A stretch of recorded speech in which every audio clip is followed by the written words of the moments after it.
Selamat datang di Motivasi Magnetis. Tempatnya prinsip-prinsip kuno diungkapkan. Mari kita mulai perjalanan indah ini. Halo sahabat proaktif yang luar biasa. Pernahkah Anda merasa seperti dihantam gelombang besar emosi atau tenggelam dalam pikiran-pikiran negatif? Di saat kita menghadapi kesulitan, ajaran stoikisme yang sudah ada sejak zaman dulu kala, bisa menjadi penerang di tengah kegelapan. Marcus Aurelius, seorang pemikir besar, pernah berkata bahwa kita bisa mengatur pikiran kita sendiri, tapi tidak dengan kejadian di sekitar kita. Kali ini, kita akan mengajak Anda untuk menelusuri ajaran stoikisme yang penuh makna, menemukan 7 pelajaran berharga yang bisa menjadi petunjuk bagi kita untuk melewati rintangan hidup dengan penuh keberanian dan ketegaran. Sebelum kita mulai, jangan lupa untuk subscribe channel ini dan nyalakan lonceng notifikasinya agar tidak ketinggalan video-video menarik lainnya. Sekarang, mari kita mulai. Pikiran negatif bisa datang dari mana saja.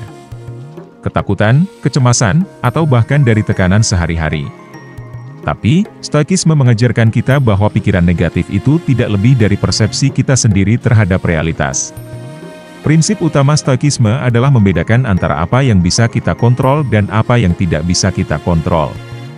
Kita tidak bisa mengendalikan peristiwa di luar diri kita, tapi kita bisa mengendalikan bagaimana kita meresponsnya.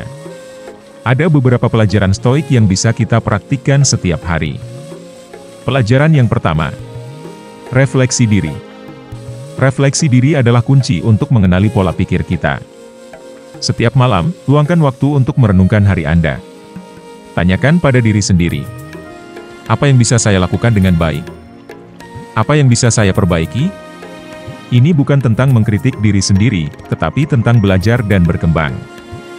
Pelajaran yang kedua, pemisahan fakta dan persepsi. Ketika pikiran negatif muncul, tanyakan pada diri sendiri, apakah ini fakta atau hanya persepsi saya?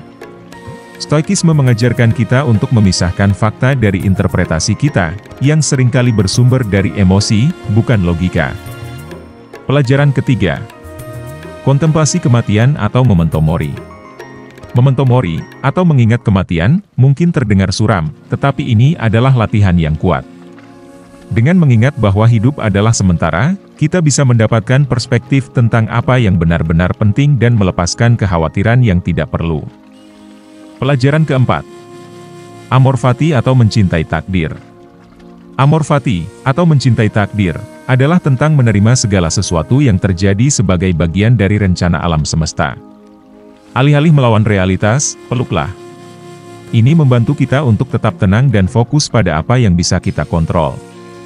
Pelajaran kelima, premeditatio malorum. Premeditatio malorum adalah latihan mental di mana kita membayangkan skenario terburuk.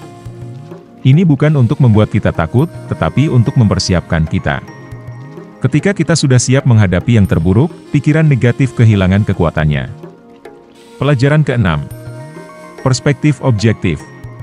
Ketika menghadapi situasi sulit, cobalah untuk melihatnya dari perspektif objektif. Tanyakan pada diri sendiri, bagaimana ini akan dilihat oleh orang lain? Apakah ini akan penting dalam 5 tahun? Ini membantu kita untuk tidak terjebak dalam drama sehari-hari. Pelajaran ketujuh, latihan kebajikan. Stoikisme menekankan pentingnya kebajikan seperti keberanian, keadilan, kesederhanaan, dan kebijaksanaan. Setiap hari, pilih satu kebajikan untuk dipraktikkan. Ini membantu kita untuk membangun karakter dan mengurangi pikiran negatif yang muncul dari ketidakpuasan diri. Jadi teman-teman, menghilangkan pikiran negatif bukanlah tugas yang mudah, tetapi dengan menerapkan prinsip-prinsip stoikisme, kita bisa mengatasi tantangan ini. Ingatlah bahwa kita hanya bisa mengendalikan pikiran dan tindakan kita sendiri, dan kita memiliki kekuatan untuk memilih bagaimana kita merespons situasi. Jadi, mari kita terus belajar dan berkembang, dan selalu berusaha untuk menjadi versi terbaik dari diri kita sendiri.